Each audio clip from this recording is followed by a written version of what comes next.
कांग्रेस सरकार ने पिछले जो 5 सालों का तुसी अगर उन्होंने वर्कशीट देखो या उन्होंने काम देखो तो कुछ भी नहीं सीगा। साढ़े 4 साल उन्होंने ऐसे ही घरे बैठ के लंघाते। 3.5 साल दे विच ना तो संसद दे विच जांदे ने, ना ही कोई मुद्दा उठाते हैं, ना ही लोगों दे विच विचरदे ने, ना ही आपां ये कहने कि विकास बिल्कुल ही रुकिया होया सी। केजरीवाल साहब कांग्रेस नूं कचरा दसदे ने ते कांग्रेस दा सिੱਟਿਆ होया कचरा अपनी पार्टी च क्यों लेके आ रहे हैं। भगवंत मान नूं एक पपड़ दे तौर ते यूज़ किया जाता है, कठपुतली दे तौर ते यूज़ किया जाता है। सत श्री अकाल जी, मैं केबी बराड़ ते तुसीं देख रहे हो चैनल शान पंजाबी मान पंजाब दा। 2022 ਦੀਆਂ विधान सभा चोणां दा सब नूं बेसबरी दे नाल इंतजार सी। अज 20 फरवरी है ते अज मतदातावां दे वल्लों वोटां पाईयां जा रही ने। तुहानूं दस दिंदे अज सारे उम्मीदवारां दी जो किस्मत आ वो मशीनां दे विच बंद हो जाएगी, जिसका फैसला 10 मार्च नूं होवेगा। जनतक कीते जाणगे इन्हां वोटां दे नतीजे ते इन्हां ही वोटां दे बारे, इन्हां इलैक्शन दे बारे गलबात करन दे लई अपने नाल मौजूद ने पुनीत गुप्ता जी, जिन्हां दे नाल आपां इस बार दे इलैक्शनस दे बारे खास गलबात करांगे। आम आदमी पार्टी नूं अलविदा कह के हाल ही दे विच इन्हां दे वल्लों अकाली दल नूं ज्वाइन कीता गया सी। सब तो पहला सत श्री अकाल जी। सत श्री अकाल जी, तुहाडे चैनल राਹੀਂ सारे दर्शकों नूं मेरी प्यार भरी सत श्री अकाल। बहुत बहुत स्वागत है सर चैनल शान पंजाबी दे विच तुहाडा। और सर सब तो पहला सवाल मेरा ये कि किस तरीके का जिवें 34.7% आप कह सकते हैं मतदातावां दे वल्लों हुण तक वोट दित्ती जा चुकी है ना, 1 वज चुकिया है, तो किवें दा उत्साह लोकां दे विच नज़र आ रहा है, क्योंकि अपनी वोट देने दे लई लोग इस बार काफ़ी जागरूक नज़र आ रहे हैं। मैम इस बार जी वोटिंग होएगी ये रिकॉर्ड वोटिंग होएगी बिकॉज ऑफ यूथ जाग चुके हैं। पहला यूथ ठंडा रहिंदा सी, वोटिंग नहीं करता सी, पर इस बार यूथ जाग चुके हैं तो जी वोटिंग है और रिकॉर्डिंग होएगी। अप्रोक्सीमेट 70% प्लस वोटिंग होएगी जी। जिवें पहला काफ़ी लोगों के वल्लों वोट पाई ही नहीं जाती ते जे इस बार आपां रुझान की गल करिए, लोगों का झुकाव किस पार्टी दे वल ज़्यादा नज़र आ रहा? देखो जी, जो रुझान की अगर आप गल करते हैं तो ज़्यादातर अकाली दल वाल ही ज़्यादा रुझान है, क्योंकि कांग्रेस सरकार ने पिछले जो 5 सालों का तुसी अगर उन्होंने वर्कशीट देखो या उन्होंने काम देखो तो कुछ भी नहीं सीगा। 4.5 साल उन्होंने ऐसे ही घरे बैठ के लंघाते। जिवें मेरे मित्र एक बोलते होंगे ने कि एक जहाज़ ते उतरिया ही नहीं तो एक चढ़िया ही नहीं, तो जिहड़ा चढ़िया नहीं वो है ने साडे अमरिंदर सिंह जी की जंगलों के विच रुषा के जन्मदिन ही मनाते रहे 4.5 साल, तो जिहड़े उतरे ने वो साडे चन्नी जी है, उन्होंने कह के तारना पैंदा सी भी भरावा रात हो गई हुण नीचे उतरे जी। और जेकर आप गल करिए जिवें तुसीं अकाली दल की गल कीती है ना, किसानी संघर्ष तो बाद लोग काफ़ी ज़्यादा जागरूक नज़र आ रहे हैं। जब आप सर्वियां की गल करिए तो हर एक चैनल के जो सर्वे है या आप आम लोगों के विच जाके विचरते हैं ना, उन्होंने जो गलबात करते हैं तो लोग बदलाव चाहते हैं। वो कहते रिवायती पार्टियां तो मतलब इस बार लोग शायद अक्के हुए नज़र आ रहे हैं। मैम जदों भी कोई नवी पार्टी आती है एक बार लोगों के मन के विच आंदा कि बदलाव चाहिए। हुण पिछे तुसीं देख रहे होने कि आम आदमी पार्टी का एक स्लोगन दिता हुआ सी, एक मौका केजरीवाल जी। पर अगर मैं अपने हल्के की गल करा, मेरे हल्के ने एक मौका पहला दे चुके ने। मेरा हल्का खरड़ है, खरड़ हल्के दे विच आपां मौका दे चुके ने ते ना ते कंवर संधू ने संसद जिन्नी देर ओह रहे हैं 3.5 साल आम आदमी पार्टी दी जो बयानबाजी आती है कि 3.5 साल दे विच 3.5 साल तो बाद उन्होंने सस्पेंड किया गया पार्टी तो। अगर वो 3.5 साल दे विच ना तो वो संसद दे विच जांदे ने, ना ही कोई मुद्दा उठाते हैं, ना ही लोगों के विच विचरदे ने, ना ही आपां ये कहने कि विकास बिल्कुल ही रुकिया होया सी साडे हल्के दा। 5 साल तक कोई विकास ही नहीं होया ते हुण आपां दोबारा मौका क्यों दईए जी। ठीक है जी गल। अगर इस तो चंगी तो साडी रिवायती पार्टी असीं घੱਟੋ घੱਟ साडे मुद्दे तां उठदे सी संसदां दे विच। जेकर आप उन्हां दी गल करिए तो उन्हां दा कहना सी कि उन्हां दे हत्थ दे विच पावर कह सकते घट सी कि इत्थे पंजाब दे विच जो सत्ताधारी पार्टी कांग्रेस सी ते सेंटर दे विच गल करिए तां बीजेपी। मैं पहला भी थोड़ी इस गल नूं क्लीयर कर चुके हैं कि जदों बंदे ने घर तो ही नहीं निकलना, लोकां दे विच नहीं जाना, जदों लोकां च ही नहीं जाना, अपने घर तो बाहर ही नहीं निकलना है, ਤੇ ਕੰਮ ਕੀ ਹੋਣੇ ਨੇ ਜੀ। ਅਗਰ ਘਰ ਤੋਂ ਬਾਹਰ ਨਿਕਲਣਗੇ ਮੈਂ ਕੰਵਰ ਸੰਧੂ ਜੀ ਦਾ ਨਾਮ ਲੈ ਕੇ ਗੱਲ ਕਰਦਾ ਹਾਂ, ਔਨ ਰਿਕਾਰਡ ਗੱਲ ਕਰ ਰਹੇ ਹਾਂ ਕਿ ਕੰਵਰ ਸੰਧੂ ਜੀ ਅਗਰ ਘਰ ਤੋਂ ਬਾਹਰ ਨਿਕਲਦੇ ਤੇ ਤਾਂ ਹੀ ਲੋਕਾਂ ਦੇ ਕੰਮ ਹੁੰਦੇ ਜੀ। ਔਰ ਅਗਰ ਆਪਾਂ ਜਿਵੇਂ ਤੁਸੀਂ ਹੁਣ ਖਰੜ ਹਲਕੇ ਦੀ ਗੱਲ ਕੀਤੀ ਹੈ, ਖਰੜ ਦੇ ਵਿੱਚ ਅਕਾਲੀ ਦਲ ਤੋਂ ਰਣਜੀਤ ਗਿੱਲ ਜੀ ਹੈ ਨਾ, ਤਾਂ ਆਮ ਆਦਮੀ ਪਾਰਟੀ ਤੋਂ ਜਿਵੇਂ ਅਨਮੋਲ ਗਗਨ ਮਾਨ, ਉਹਨਾਂ ਦਾ ਵੀ ਕਾਫੀ ਮਤਲਬ ਰੁਝਾਨ ਦੇ ਵਿੱਚ ਕਾਫੀ ਨਾਮ ਅੱਗੇ ਆ ਰਿਹਾ, ਤੇ ਕਾਂਗਰਸ ਪਾਰਟੀ ਦੇ ਵੱਲੋਂ ਜਿਵੇਂ ਜਗਮੋਹਨ ਕੰਗ ਜੀ ਦੀ ਟਿਕਟ ਕੱਟ ਕੇ ਹੈ ਨਾ ਤੇ ਵਿਜੇ ਸ਼ਰਮਾ ਨੂੰ ਦਿੱਤੀ ਗਈ ਹੈ, ਤਾਂ ਉਹ ਜਿਵੇਂ ਹੁਣ ਆਮ ਆਦਮੀ ਪਾਰਟੀ ਦੇ ਨਾਲ ਮਿਲੇ ਨੇ, ਕਾਂਗਰਸ ਨੂੰ ਅਲਵਿਦਾ ਕਹਿ ਕੇ, ਤੁਹਾਨੂੰ ਲੱਗਦਾ ਹੈ ਕਿਤੇ ਨਾ ਕਿਤੇ ਆਮ ਆਦਮੀ ਪਾਰਟੀ ਨੂੰ ਅਨਮੋਲ ਗਗਨ ਮਾਨ ਨੂੰ ਫਾਇਦਾ ਦਊਗੀ ਇਹ ਚੀਜ਼? ਮੈਮ ਫਾਇਦਾ ਤਾਂ ਸਿਰਫ ਉਹਨਾਂ ਨੂੰ ਹੁੰਦਾ ਹੈ। ਦੇਖੋ ਹੁਣ ਮੈਂ ਤੁਹਾਨੂੰ ਇੱਕ ਗੱਲ ਆਦਾ ਜੀ ਕਿ ਇੱਕ ਬਿਆਨ ਮੈਂ ਪਹਿਲਾਂ ਵੀ ਆਪਣੀ ਇੱਕ ਰਿਕਾਰਡਿੰਗ 'ਚ ਪਹਿਲਾਂ ਵੀ ਬੋਲਿਆ ਸੀ ਕਿ ਕੇਜਰੀਵਾਲ ਸਾਹਿਬ ਕਾਂਗਰਸ ਨੂੰ ਕਚਰਾ ਦੱਸਦੇ ਨੇ ਜੀ, ਤੇ ਕਾਂਗਰਸ ਦਾ ਸਿੱਟਿਆ ਹੋਇਆ ਕਚਰਾ ਆਪਣੀ ਪਾਰਟੀ 'ਚ ਕਿਉਂ ਲੈ ਕੇ ਆ ਰਹੇ ਨੇ? ਮੈਂ ਉਹੀ ਕਚਰਾ ਹੁਣ ਆਪਣੀ ਪਾਰਟੀ ਦੇ ਵਿੱਚ ਉਹਨਾਂ ਨੇ, ਤੇ ਉਹਦੇ ਨਾਲ ਕੀ ਫਰਕ ਪਏਗਾ? ਕਚਰਾ ਤਾਂ ਕਚਰਾ ਹੀ ਹੈ, ਕਚਰਾ ਵੱਧਦਾ ਹੀ ਹੈ, ਘਟਦਾ ਤਾਂ ਹੈ ਨਹੀਂ। यानी कि कचरे ना फर्क कोई नहीं पैना, बदबू ही फैलानी है जी। यानी कि कहने का मतलब कि करप्शन ही फैलेगी, बदबू का मतलब करप्शन होता है।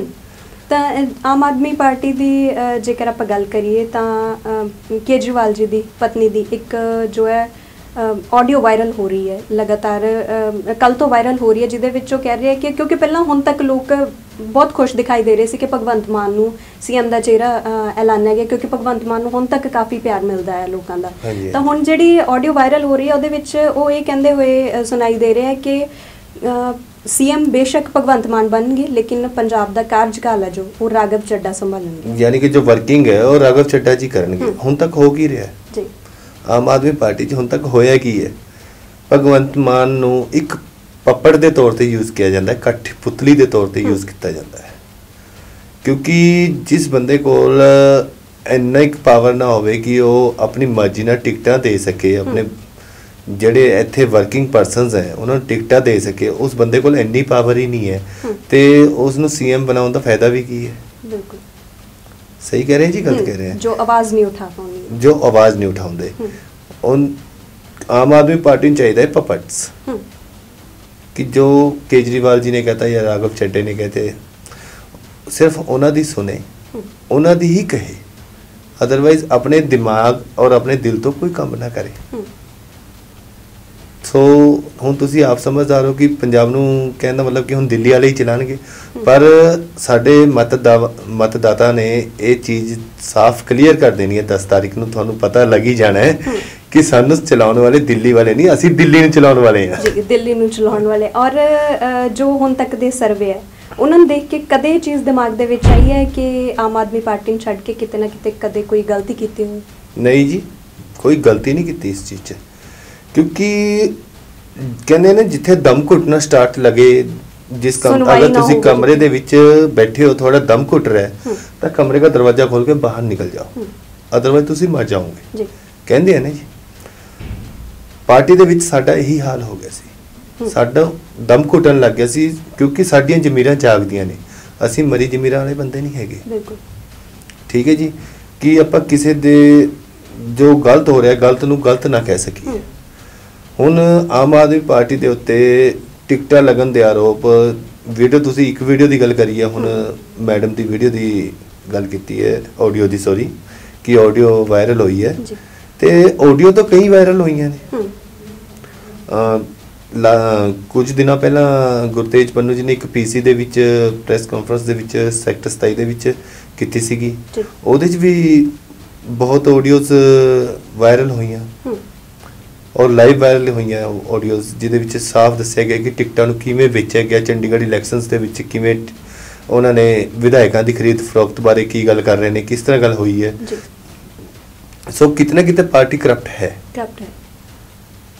ਤੇ ਆਪਾਂ ਅਗਰ ਗੱਲ ਕਰੀਏ ਜਿਵੇਂ ਕਾਂਗਰਸ ਦੀ ਪੰਜਾਬ ਲੈਵਲ ਤੇ ਹੈ ਨਾ, ਚੰਨੀ ਸਾਹਿਬ ਤੇ ਵੀ ਇਲਜ਼ਾਮ ਲੱਗਿਆ, ਮਾਈਨਿੰਗ ਦੇ ਇਲਜ਼ਾਮ ਲੱਗਿਆ। ਅਕਾਲੀ ਦਲ ਦੀ ਗੱਲ ਕਰੀਏ ਤਾਂ ਬਿਕਰਮਜੀਤ ਸਿੰਘ ਮਜੀਠੀਆ ਦਾ ਨਾਮ ਕਾਫੀ ਮਤਲਬ ਡਰੱਗ ਮਾਮਲੇ ਦੇ ਵਿੱਚ ਅੱਗੇ ਆਉਂਦਾ ਹੈ, ਤੇ ਇਹਨਾਂ ਚੀਜ਼ਾਂ ਨੂੰ ਲੈ ਕੇ ਅਗਰ ਆਪਾਂ ਦੇਖੀਏ ਤਾਂ ਲੱਗਦਾ ਨਹੀਂ ਹੈ ਕਿ ਇਹ ਦੋਵੇਂ ਪਾਰਟੀਆਂ ਦੀਆਂ ਜੋ ਕਿਤੇ ਨਾ ਕਿਤੇ ਮਤਲਬ ਇੱਕ ਦਾਗੀ ਚਿਹਰਾ ਕਿਤੇ ਨਾ ਕਿਤੇ ਅੱਗੇ ਆਉਂਦਾ ਤਾਂ ਉਹ ਆਮ ਆਦਮੀ ਪਾਰਟੀ ਨੂੰ ਫਾਇਦਾ ਦੇ ਸਕਦਾ ਹੈ। ਬੇਸ਼ੱਕ ਉਹ ਮਤਲਬ ਕਰਪਸ਼ਨ ਦੇ ਵਿੱਚ ਥੋੜਾ ਲੱਗ ਰਹੇ ਨੇ।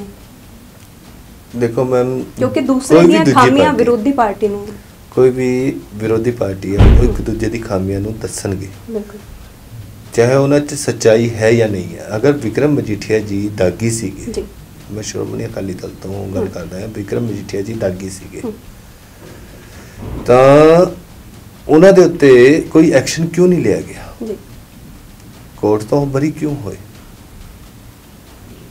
ਇਹ ਗੱਲਾਂ ਦਾ ਜਵਾਬ ਹੈ ਕਿਸੇ ਕੋਲ? ਬਿਲਕੁਲ ਸਬੂਤ ਪੇਸ਼ ਕਰੋ।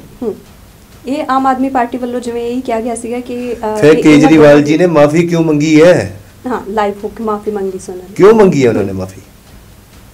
ਅਗਰ ਕੋਈ ਸਬੂਤ ਨਹੀਂ ਸੀਗਾ ਤਾਂ ਹੀ ਮਾਫੀ ਮੰਗੀ ਹੈ ਨਾ। ਜੀ ਇਹ ਤਾਂ ਇੱਕ ਗ੍ਰਾਫ ਨੂੰ ਗਿਰਾਉਣ ਵਾਸਤੇ ਕਿ ਸ਼੍ਰੋਮਣੀ ਅਕਾਲੀ ਦਲ ਦਾ ਗ੍ਰਾਫ ਗਿਰੇ, ਇਸ ਲਈ ਉਹਨਾਂ ਨੇ ਇਹ ਗੱਲ ਫੈਲਾਈ ਸੀ। ਜੀ ਬਟ ਖੁਦ ਮਾਫੀ ਮੰਗ ਕੇ ਆਪਣਾ ਹੀ ਗ੍ਰਾਫ ਗਿਰਾ ਚੁੱਕੇ ਨੇ ਉਹ। ਔਰ 2022 ਦੀਆਂ ਜਿਵੇਂ ਹੁਣ ਵਿਧਾਨ ਸਭਾ ਚੋਣਾਂ ਤੇ ਇੱਕ ਹੋਰ ਵੀ ਹੈ ਜੋ ਸਭ ਤੋਂ ਵੱਡਾ ਸਵਾਲੀਆ ਚਿੰਨ੍ਹ ਹੈ ਕਿ ਇਸ ਵਾਰ ਕਾਂਗਰਸ, ਅਕਾਲੀ ਦਲ, ਬੀਜੇਪੀ ਤੇ ਆਮ ਆਦਮੀ ਪਾਰਟੀ ਦੇ ਨਾਲ ਸੰਯੁਕਤ ਸਮਾਜ ਮੋਰਚਾ ਹੈ ਨਾ, ਉਹ ਵੀ ਚੁਣਾਵੀ ਮੈਦਾਨ ਦੇ ਵਿੱਚ ਹੈ। ਲੇਕਿਨ ਆਪਾਂ ਹੁਣ ਤੱਕ ਵੀ ਆਪਾਂ ਦੇਖਿਆ ਹੋਊਗਾ ਕਿ ਆਪਾਂ ਸਭ ਪਾਰਟੀਆਂ ਦੀ ਗੱਲ ਕਰ ਰਹੇ ਹਾਂ, ਲੇਕਿਨ ਆਪਾਂ ਵੀ ਸੰਯੁਕਤ ਸਮਾਜ ਮੋਰਚੇ ਦੀ ਗੱਲ ਨਹੀਂ ਕੀਤੀ ਹੈ ਨਾ। ਔਰ ਬਾਕੀ ਜਗ੍ਹਾ ਤੇ ਵੀ ਦੇਖੀਏ ਤਾਂ ਉਹ ਪਾਰਟੀ ਥੋੜਾ ਬਹੁਤ ਪਿੱਛੇ ਚੱਲ ਰਹੀ ਹੈ। ਕਿ ਤੁਹਾਡੀਆਂ ਨਜ਼ਰਾਂ ਦੇ ਵਿੱਚ ਕੀ ਲੱਗਦਾ ਹੈ ਕਿ ਉਹ ਕਿੱਥੇ ਸਟੈਂਡ ਕਰਦੀ ਹੈ? ਜੀ ਸਟੈਂਡ ਦੀ ਗੱਲ ਤਾਂ ਦੇਖੋ ਮਤਦਾਤਾ ਨੇ ਦੱਸਣੀ ਹੈ, ਉਹ ਅਸੀਂ ਨਹੀਂ ਦੱਸ ਸਕਦੇ। ਬਾਕੀ ਸੰਯੁਕਤ ਕਿਸਾਨ ਮੋਰਚੇ ਦੀ ਅਗਰ ਤੁਸੀਂ ਗੱਲ ਕਰਦੇ ਹੋ, ਆਪਾਂ ਉਹਨਾਂ ਦੇ ਮੋਰਚੇ ਨੂੰ, ਉਹਨਾਂ ਦੀ ਜਿਹੜੇ 720 ਕਿਸਾਨ ਸਾਡੇ ਸ਼ਹੀਦ ਹੋਏ ਉਹਨਾਂ ਦੀ ਸ਼ਹਾਦਤ ਨੂੰ ਸ਼ਰਧਾਂਜਲੀ ਦਿੰਦੇ ਆ, ਉਹਨਾਂ ਦੀ ਮਤਲਬ ਕਿ ਇੱਕ ਤਰ੍ਹਾਂ ਦੇ ਰਿਸਪੈਕਟ ਕਰਦੇ ਆ ਜੀ, ਠੀਕ ਹੈ ਜੀ। ਪਰ ਅਗਰ ਗਏ ਪੋਲਿਟਿਕਸ ਦੇ ਵਿੱਚ, ਅਗਰ ਪੋਲਿਟਿਕਸ ਦਾ ਮਤਲਬ ਕੀ ਹੈ ਕਿ ਇੱਕ ਨੂੰ ਦਬਾ ਕੇ ਦੂਜੇ ਦੇ ਸਿਰ ਤੇ ਜਾ ਕੇ ਬੈਠਣਾ, ਸਿਆਸਤ ਵਿੱਚ ਆਉਣਾ ਗਲਤ ਕਿਤੇ ਨਾ ਕਿਤੇ ਸਾਬਿਤ ਹੋ ਰਿਹਾ ਹੈ। ਹਾਂਜੀ, ਕਿਉਂਕਿ ਉੱਥੇ ਉਹਨਾਂ ਦਾ ਵਿਰੋਧ ਵੀ ਹੋ ਰਿਹਾ ਹੈ, ਕਈ ਜਗ੍ਹਾ ਤੇ ਉਹਨਾਂ ਦਾ ਸਵਾਗਤ ਵੀ ਹੋ ਰਿਹਾ। ਜਿੱਥੇ ਸਵਾਗਤ ਹੋ ਰਿਹਾ ਉੱਥੇ ਉਹ ਜਿੱਤਣਗੇ, ਠੀਕ ਹੈ। ਜਿਵੇਂ ਤੁਸੀਂ ਗੱਲ ਕਰ ਲਓ ਆਪਣੇ ਰੋਪੜ ਇਲਾਕੇ ਦੇ ਵਿੱਚ ਕਿਸਾਨਾਂ ਦਾ ਬਹੁਤ ਵੱਡਾ ਜ਼ੋਰ ਹੈ, ਆਪਣੇ ਇਲਾਕੇ 'ਚ ਥੋੜਾ ਘੱਟ ਹੈ। ਔਰ ਅਗਰ ਤੁਸੀਂ ਬਠਿੰਡੇ ਵੱਲ ਚਲੇ ਜਾਓ, ਉਸ ਸਾਈਡ ਕਿਸਾਨਾਂ ਦਾ ਜ਼ੋਰ ਜ਼ਿਆਦਾ ਹੈ, ਕਿਉਂਕਿ ਆਪਣੇ ਹਲਕੇ, ਆਪਣੇ ਇਲਾਕੇ ਦਾ ਹਲਕਾ ਕਹਿ ਲਓ ਜਾਂ ਇਲਾਕਾ ਕਹਿ ਲਓ, ਆਪਣਾ ਏਰੀਆ ਕਹਿ ਲਓ, ਇਸ ਦੇ ਵਿੱਚੋਂ ਤਾਂ ਸ਼ਾਇਦ ਆਣਾ ਜਾਣਾ ਹੀ ਲੱਗਿਆ ਰਿਹਾ ਕਿਉਂਕਿ ਦਿੱਲੀ ਨੇੜੇ ਪੈਂਦੀ ਸੀ। ਪਰ ਬਠਿੰਡੇ ਦੇ ਕਿਸਾਨ ਪੂਰਾ 1 ਸਾਲ ਉੱਥੇ ਬੈਠੇ, ਬਿਲਕੁਲ ਕੋਈ ਘਰੇ ਨਹੀਂ ਪਰਤਿਆ। ਔਰ ਜਿਹੜੀ ਪੰਜਾਬ ਸਾਡੇ ਹਲਕੇ ਖਰੜ ਤੋਂ ਟਿਕਟ ਦਿੱਤੀ ਗਈ ਹੈ, ਪਰਮਦੀਪ ਬੈਦਵਾਨ ਜੀ ਬਹੁਤ ਹੀ ਨਾਮੀ ਔਰ ਸਮਾਜ ਸੇਵੀ ਹੈ। ਪਹਿਲੇ ਮਤਲਬ ਕਿ ਪੋਲਿਟਿਕਸ ਦੇ ਵਿੱਚ ਤਾਂ ਉਹ ਆਈ ਨੇ, ਉਸ ਤੋਂ ਪਹਿਲਾਂ ਉਹ ਇੱਕ ਸਮਾਜ ਸੇਵੀ ਸੀ ਤੇ ਪੂਰਾ 1 ਸਾਲ ਆਪਣੇ ਬੱਚਿਆਂ ਸਮੇਤ, ਆਪਣੀ ਵਾਈਫ ਔਰ ਬੱਚਿਆਂ ਸਮੇਤ ਉੱਥੇ ਬੈਠੇ ਨੇ। ਇਸ ਚੀਜ਼ ਲਈ ਉਹਨਾਂ ਨੂੰ ਸਲਾਮ ਹੈ। ਮੈਂ ਅਕਾਲੀ ਦਲ ਦਾ ਹੋ ਕੇ ਉਹਨਾਂ ਨੂੰ ਸਲਾਮ ਕਰ ਰਿਹਾ ਬਿਕੋਜ਼ ਆਫ ਉਹਨਾਂ ਦੀ ਕੁਰਬਾਨੀ ਦੇ ਲਈ, ਚਿਹਰੇ ਨੂੰ, ਉਹਨਾਂ ਦੇ ਚਿਹਰੇ ਨੂੰ ਸਲਾਮ ਕਰਦੇ ਹਾਂ। ਤੇ ਜੋ ਉਹਨਾਂ ਨੇ ਉੱਥੇ ਕੰਮ ਕੀਤੇ ਨੇ, ਲੰਗਰ ਲਗਾਏ ਨੇ, ਹੋਰ ਮਤਲਬ ਕਿ ਪਿੱਛੇ ਪਰਵਾਹ ਨਹੀਂ ਕੀਤੀ ਮੇਰਾ ਘਰ ਬਾਰ ਦਾ ਕੀ ਹੋਏਗਾ ਕੀ ਨਹੀਂ ਹੋਏਗਾ। ਤੇ ਉਸ ਹਿਸਾਬ ਨਾਲ ਅਗਰ ਦੇਖਿਆ ਜਾਏ ਤਾਂ ਉਹਨਾਂ ਦਾ ਵੀ ਅੱਗੇ ਆਉਣਾ ਬਣਦਾ ਹੈ, ਪਰ ਕਿਤੇ ਨਾ ਕਿਤੇ ਕਮਜ਼ੋਰੀ ਤਾਂ ਹੈ। ਔਰ ਜਿਵੇਂ ਹੁਣ ਤੁਸੀਂ ਗੱਲ ਕੀਤੀ ਹੈ ਕਿ ਖਰੜ ਦੇ ਵਿੱਚ ਵੀ ਪੂਰੇ ਸ਼ਾਂਤਮਈ ਤਰੀਕੇ ਦੇ ਨਾਲ ਹੈ ਨਾ, ਮਤਲਬ ਚੋਣਾਂ ਜੋ ਚੱਲ ਰਹੀਆਂ, ਵੋਟਿੰਗ ਕੀਤੀ ਜਾ ਰਹੀ ਹੈ ਵੋਟਰਾਂ ਦੇ ਵੱਲੋਂ। ਲੇਕਿਨ ਕੁਝ ਜਗ੍ਹਾ ਤੋਂ ਜਿਵੇਂ ਆਪਾਂ ਗੱਲ ਕਰ ਲਈਏ ਭਦੌੜ ਤੋਂ ਕਾਂਗਰਸੀ ਵਰਕਰਾਂ ਦੇ ਵੱਲੋਂ ਗੁੰਡਾਗਰਦੀ ਦਿਖਾਈ ਗਈ ਹੈ। ਜੇ ਆਪਾਂ ਗਿੱਦੜਬਾਹਾ ਦੀ ਗੱਲ ਕਰੀਏ, ਡਿੰਪੀ ਢਿੱਲੋਂ ਔਰ ਰਾਜਾ ਵੜਿੰਗ ਦੇ ਦਰਮਿਆਨ ਹੈ ਨਾ ਕਾਫੀ ਮਤਲਬ ਲੜਾਈ ਸਾਹਮਣੇ ਆ ਰਹੀ ਹੈ। ਵੋਟਾਂ ਦੇ ਵਿੱਚ ਜਿੱਥੇ ਆਪਣੇ ਹੱਕ ਦਾ ਇਸਤੇਮਾਲ ਕਰਦੇ ਆ ਵੋਟਰ ਹੈ ਨਾ, ਉਹਨਾਂ ਨੂੰ ਇੱਕ ਹੁੰਦਾ ਹੈ ਬਿਨਾਂ ਕਿਸੇ ਦਬਾਅ ਤੋਂ ਕਿਹਾ ਜਾਂਦਾ ਕਿ ਵੋਟ ਪਾਓ। ਅਜਿਹੀਆਂ ਘਟਨਾਵਾਂ, ਅਜਿਹੀ ਗੁੰਡਾਗਰਦੀ ਸਾਹਮਣੇ ਆਉਣਾ ਕਿਸ ਤਰ੍ਹਾਂ ਦੇਖਦੇ ਹੋ? ਮੈਮ ਇਸ ਦੇ ਲਈ ਮੈਂ ਤੁਹਾਨੂੰ ਇੱਕ ਗੱਲ ਪਹਿਲਾਂ ਹੀ ਕਲੀਅਰ ਕਰ ਦੇਣਾ ਚਾਹੁੰਦਾ ਹਾਂ ਕਿ ਕਾਂਗਰਸ ਸਿਸਟਮ ਹੜਬੜਾ ਚੁੱਕੀ ਹੈ। ਕਾਂਗਰਸ ਨੂੰ ਪਤਾ ਕਿ ਅਸੀਂ ਸਾਡੀ ਹਾਰ ਪੱਕੀ ਹੈ ਬਿਕੋਜ਼ ਆਫ ਨਾ ਤੇ ਉਹਨਾਂ ਕੋਲ ਹੁਣ ਕਲੀਅਰ ਕੱਟ ਮੰਤਰੀ ਰਹੇ ਨੇ। ਹੁਣ ਜਿਵੇਂ ਕਿ ਅਗਰ ਆਪਾਂ ਗੱਲ ਕਰਦੇ ਨੇ ਸਾਧੂ ਸਿੰਘ ਧਰਮਸੋਤ ਜੀ, 64 ਕਰੋੜ ਵਜੀਫਿਆਂ ਦਾ ਘੁਟਾਲਾ, ਠੀਕ ਹੈ ਜੀ। ਅਗਰ ਚੰਨੀ ਜੀ ਨਹੀਂ ਸਾਫ਼ ਮੰਤਰੀ ਸੀ, ਉਹਨਾਂ ਨੇ ਵਿਕਰਮ ਮਜੀਠੀਆ ਨੂੰ ਤੇ ਅੰਦਰ ਕੀਤਾ, ਸਾਧੂ ਸਿੰਘ ਧਰਮਸੋਤ ਨੂੰ ਕਿਉਂ ਨਹੀਂ ਅੰਦਰ ਕੀਤਾ? ਉਹਨਾਂ ਦੇ ਕਿਉਂ ਨਹੀਂ FIR ਕਰਵਾਈ? ਸੈਕਿੰਡ ਬਲਬੀਰ ਸਿੱਧੂ ਜੀ, ਜਿਨ੍ਹਾਂ ਦੇ ਉੱਤੇ ਫਤਿਹ ਕਿੱਟਾਂ ਵੇਚਣ ਦਾ ਆਰੋਪ, ਵੈਕਸੀਨ ਘੁਟਾਲਾ, ਔਰ ਜ਼ਮੀਨਾਂ ਦੇ ਕਬਜ਼ੇ ਦੇ ਤੁਹਾਨੂੰ ਪਤਾ ਹੀ ਹੈ, ਹੁਣ ਖੁੱਲ ਕੇ ਬੋਲਣਾ ਤਾਂ ਜੀ ਮੈਂ ਨਹੀਂ ਚਾਹੁੰਦਾ ਸੀ, ਪਰ ਤੁਸੀਂ ਅਗਰ ਮੇਰੀ ਜ਼ੁਬਾਨ ਨੂੰ ਖੁਲਵਾਈ ਦਿੱਤਾ ਹੈ ਤੇ ਮੈਂ ਚਾਹਾਂਗੀ ਕਿ ਖੁੱਲ ਕੇ ਮਤਲਬ ਆਡੀਅנס ਨੂੰ ਵੀ, ਜੋ ਲੋਕਾਂ ਨੂੰ ਨਹੀਂ ਪਤਾ ਸ਼ਾਇਦ ਕਿ ਤੇ ਅਗਰ ਉਹਨਾਂ ਘੁਟਾਲਿਆਂ ਦੇ ਉੱਤੇ ਚੰਨੀ ਜੀ ਨੇ ਅੱਜ ਤੱਕ ਕੋਈ ਐਕਸ਼ਨ ਕਿਉਂ ਨਹੀਂ ਲਿਆ?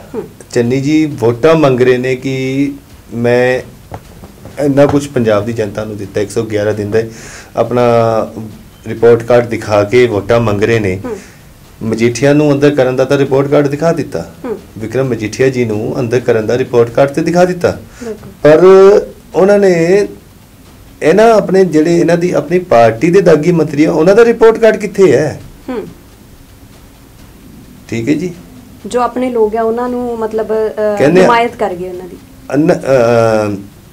ਅੰਨੀ ਵੰਡੇ ਸਿਰਨੀ ਆ, ਮੁੜ ਮੁੜ ਆਪਣਿਆਂ ਨੂੰ ਵੰਡੇ, ਉਹੀ ਹਾਲ ਹੋ ਰਿਹਾ ਜੀ। ਔਰ ਜਿਵੇਂ ਡੇਰਾ ਸਿਰਸਾ ਦੇ ਮੁਖੀ ਗੁਰਮੀਤ ਰਾਮ ਰਹੀਮ, ਉਹਨਾਂ ਦਾ ਵੀ ਮੁੱਦਾ, ਉਹਨਾਂ ਦੀ ਪੈਰੋਲ ਦਾ ਮਾਮਲਾ ਜੋ ਹੈ ਕਾਫੀ ਭਖਿਆ ਹੋਇਆ, ਸਿਆਸਤ ਦੇ ਬਿਲਕੁਲ ਨੇੜੇ ਆ ਕੇ ਕਹਿ ਰਹੇ ਕਿ ਇੱਕ ਸਿਆਸੀ ਸਟੰਟ ਵੀ ਕਹਿ ਸਕਦੇ ਔਰ ਕਿਤੇ ਨਾ ਕਿਤੇ ਸੂਤਰਾਂ ਤੋਂ ਆਪਾਂ ਗੱਲ ਕਰੀਏ ਤਾਂ ਹਨਾ ਇਹ ਚੀਜ਼ ਵੀ ਆ ਰਹੀ ਹੈ ਕਿ ਉਹਨਾਂ ਨੇ ਅਕਾਲੀ ਦਲ ਨੂੰ ਸਮਰਥਨ ਦੇਣ ਦਾ ਕਿਤੇ ਨਾ ਕਿਤੇ ਪਿੱਛੋਂ ਐਲਾਨ ਕੀਤਾ। ਕਿੰਨੀ ਕੁ ਸੱਚ ਹੈ ਇਸ ਚੀਜ਼ 'ਚ? ਇਸ ਦੇ ਵਿੱਚ ਕੋਈ ਸੱਚਾਈ ਨਹੀਂ ਹੈ ਕਿ ਡੇਰਾ ਸਿਰਸਾ ਨੇ ਕੋਈ ਅਕਾਲੀ ਦਲ ਨੂੰ ਸਮਰਥਨ ਦਿੱਤਾ ਹੈ।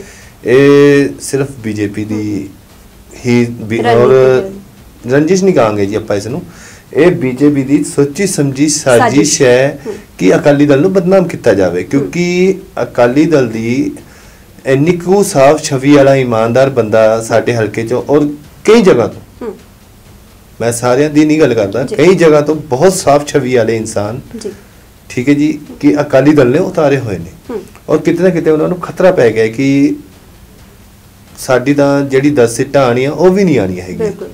ਬੀਜੇਪੀ ਅੱਗੇ ਅਕਾਲੀ ਦਲ ਦੇ ਨਾਲ ਰਲ ਕੇ ਚੁਣਾਵ ਲੜਦੀ ਸੀ, ਤਦ ਵੀ ਉਹਨਾਂ ਨੂੰ 3 ਜਾਂ 4 ਸੀਟਾਂ ਮਿਲਦੀ ਸੀ, ਤੇ ਅਗਰ ਉਹ ਇਕੱਲੇ ਵੀ ਲੜਦੇ ਆਪਾਂ 10 ਸੀਟਾਂ ਵੀ ਉਹਨਾਂ ਦੀ ਮੰਨ ਕੇ ਚੱਲਦੇ ਨੇ ਤਾਂ ਉਹਨਾਂ ਨੂੰ ਉਹਨਾਂ ਦੇ ਉੱਤੇ ਵੀ ਖਤਰਾ ਪੈਦਾ ਹੋਇਆ ਹੈ ਤੇ ਉਹ ਸਰਸੇ ਮੁਖੀ ਨੂੰ ਅਕਾਲੀ ਦਲ ਨਾਲ ਜੋੜ ਰਹੇ ਨੇ ਕਿ ਜਦ ਕਿ ਅਕਾਲੀ ਦਲ ਨਾਲ ਸਰਸੇ ਮੁਖੀ ਦਾ ਕੋਈ ਲੈਣਾ ਦੇਣਾ ਨਹੀਂ ਹੈ, ਪਹਿਲੀ ਚੀਜ਼।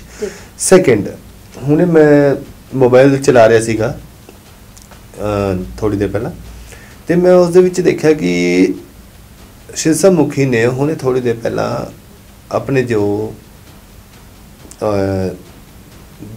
ਕਹਿੰਦੇ ਕਿ ਸ਼ਰਧਾਲੂ ਨੇ ਉਹਨਾਂ ਨੂੰ ਕਿਹਾ ਕਿ ਤੁਸੀਂ ਬੀਜੇਪੀ ਨੂੰ ਵੋਟਾਂ ਪਾਓ, ਬੀਜੇਪੀ ਨੂੰ, ਠੀਕ ਹੈ ਜੀ। ਔਰ ਜੋ ਪੈਰੋਲ ਹੈ ਉਹ ਨਾ ਤੇ ਸਟੇਟ ਦੇ ਸਕਦੀ ਹੈ ਕਿਉਂਕਿ ਪਹਿਲਾਂ ਵੀ ਸੀਬੀਆਈ ਵੱਲੋਂ ਹੀ ਇਹਨਾਂ ਨੂੰ ਬਿਲਕੁਲ ਅਰੈਸਟ ਕੀਤਾ ਗਿਆ ਸੀ, ਗੁਰਮੀਤ ਰਾਮ ਰਹੀਮ ਜੀ ਨੂੰ ਸੀਬੀਆਈ ਵੱਲੋਂ ਹੀ ਅਰੈਸਟ ਕੀਤਾ ਗਿਆ ਸੀ ਤੇ ਸੀਬੀਆਈ ਕੋਰਟ ਦੇ ਵਿੱਚ ਹੀ ਇਹਨਾਂ ਦਾ ਫੈਸਲਾ ਚੱਲਿਆ ਸੀ ਤੇ ਇਸ ਦੇ ਵਿੱਚ ਸਟੇਟ ਗਵਰਨਮੈਂਟ ਦਾ ਕੋਈ ਰੋਲ ਨਹੀਂ ਹੈਗਾ, ਨਾ ਗਵਰਨਮੈਂਟ ਦਾ ਰੋਲ ਹੈ ਨਾ ਹੀ ਸਟੇਟ ਦੀ ਰੂਰਲ ਪਾਰਟੀ ਹੈ ਜਿਹੜੀ ਉਹਦਾ ਪਾਰਟੀ ਦਾ ਕੋਈ ਰੋਲ ਹੋਏਗਾ, ਠੀਕ ਹੈ ਜੀ। ਉਹਦੇ ਵਿੱਚ ਇੰਟਰਫੇਅਰ ਕੌਣ ਕਰੇਗਾ? ਸੈਂਟਰ ਕਿਹਦੀ ਹੈ? ਭਾਜਪਾ ਦੀ ਹੈ।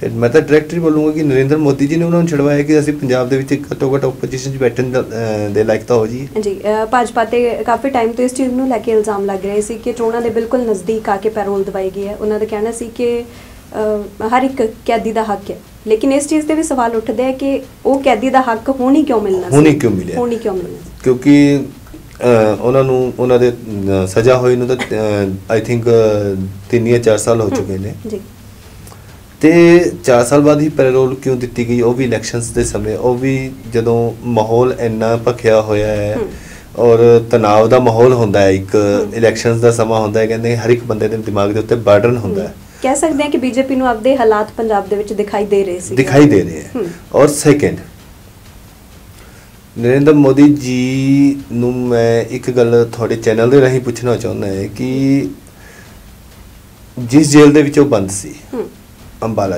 ਰੋਹਤਕ ਦੀ ਸੁਨਹਿਰੀ ਜੇਲ੍ਹ, ਹਾਂਜੀ, ਸੁਨਹਿਰੀ ਜੇਲ੍ਹ ਦੇ ਵਿੱਚ ਉਹ ਬੰਦ ਸੀ ਤੇ ਉੱਥੇ ਵੀ ਭਾਜਪਾ ਸਰਕਾਰ ਹੈ, ਤਾਂ ਸਿੱਧਾ ਐਲੀਗੇਸ਼ਨ ਕਿਹਦੇ ਉੱਤੇ ਹੈ?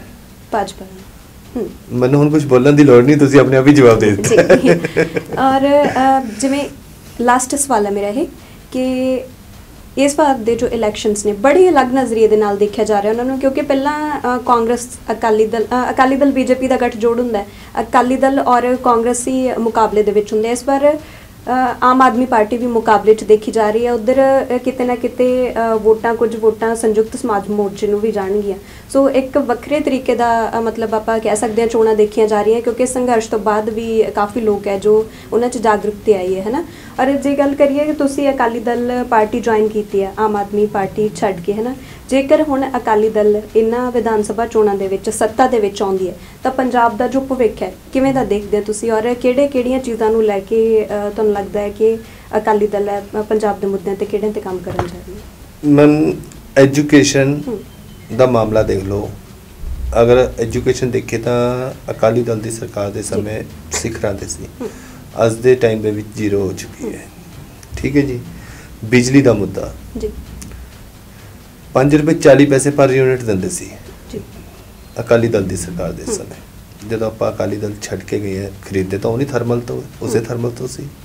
ਔਰ ਆਮ ਆਦਮੀ ਪਾਰਟੀ ਕਿਤੇ ਨਾ ਕਿਤੇ ਕਹਿੰਦੇ ਕਿ 25 ਸਾਲਾਂ ਦੇ ਕੰਟਰੈਕਟ ਕੀਤੇ ਹੋਏ ਨੇ। 25 ਸਾਲਾਂ ਦੇ ਕੰਟਰੈਕਟ ਤਾਂ ਕੀਤੇ ਹੋਏ ਨੇ, ਬਟ ਜਦੋਂ ਅਕਾਲੀ ਸਰਕਾਰ 5 ਰੁਪਏ 40 ਪੈਸੇ ਉਸ ਬਿਜਲੀ ਨੂੰ ਖਰੀਦ ਸਕਦੀ ਹੈ ਤਾਂ ਕਾਂਗਰਸ ਦੇ ਕੋਲ ਕੀ ਕੋਈ ਜ਼ਿਆਦਾ ਸਪੈਸ਼ਲ ਰੇਟ ਲਾਤਾ ਸੀ? ਟੈਂਡਰ ਤਾਂ ਉਹੀ ਹੈ ਜੀ, 25 ਸਾਲਾਂ ਦਾ ਟੈਂਡਰ ਹੈ। ਉਸ ਤੋਂ ਬਾਅਦ ਗੱਲ ਕਰੀਏ ਅਗਰ ਆਪਾਂ ਬੱਸ ਸਟੈਂਡਾਂ ਦੀ, ਮੋਹਾਲੀ ਵਿਖੇ ਬੱਸ ਸਟੈਂਡ ਬਣਾਇਆ ਗਿਆ ਹੈ ਜੀ, international bus stand national ISBT ਬਣਿਆ ਹੈ। ਠੀਕ ਹੈ ਜੀ, ISBT ਬਣਿਆ ਹੈ ਤੇ ਇੰਟਰਸਟੇਟ ਬੱਸ ਸਟੈਂਡ ਬਣਿਆ ਹੈ। ਉਸ ਬੱਸ ਸਟੈਂਡ ਨੂੰ ਹੁਣ ਤੱਕ ਕਾਂਗਰਸ ਸਰਕਾਰ ਨੇ ਚਾਲੂ ਕਿਉਂ ਨਹੀਂ ਕਰਾਇਆ? ਕਿਤਨੇ ਕਿਤੇ ਆਪਣੀ ਅਕਾਲੀ ਦਲ ਦੀ ਇਮੇਜ ਨੂੰ ਡਾਊਨ ਕਰਨ ਵਾਸਤੇ ਕਿ ਅਕਾਲੀ ਦਲ ਦੀ ਇਮੇਜ ਡਾਊਨ ਹੋਵੇ। ਉਸ ਤੋਂ ਬਾਅਦ ਅਗਰ ਵਿਕਾਸ ਦੀ ਗੱਲ ਕਰਦੇ ਹਾਂ, 에ਅਰਪੋਰਟ, 2 에ਅਰਪੋਰਟ ਅਕਾਲੀ ਸਰਕਾਰ ਦੇ ਵਿੱਚ ਮਿਲੇ, ਕਾਂਗਰਸ ਦੀ ਸਰਕਾਰ ਦੇ ਵਿੱਚ ਕੀ ਮਿਲਿਆ? ਸਿਰਫ ਲਾਰੇ ਔਰ ਐਲਾਨ। ਇਸ ਲਈ ਮਤਲਬ CM ਚੰਨੀ ਨੂੰ ਵੀ ਕਿਹਾ ਜਾ ਰਿਹਾ ਸੀ ਕਿ ਉਹ ਸਿਰਫ ਐਲਾਨ ਕਰਦੇ ਆ, ਕੰਮ ਨਹੀਂ ਕਰਦੇ। ਮੈਮ ਐਲਾਨ ਦੀ ਗੱਲ ਸਿੱਧੀ ਜੀ ਗੱਲ ਹੈ ਜੀ, 5.5 ਰੁਪਏ ਫੁੱਟ ਰੇਤਾ ਕਿਹੜੀ ਜਗ੍ਹਾ ਤੇ ਮਿਲ ਰਿਹਾ ਮੈਨੂੰ ਦੱਸ ਦਿਓ।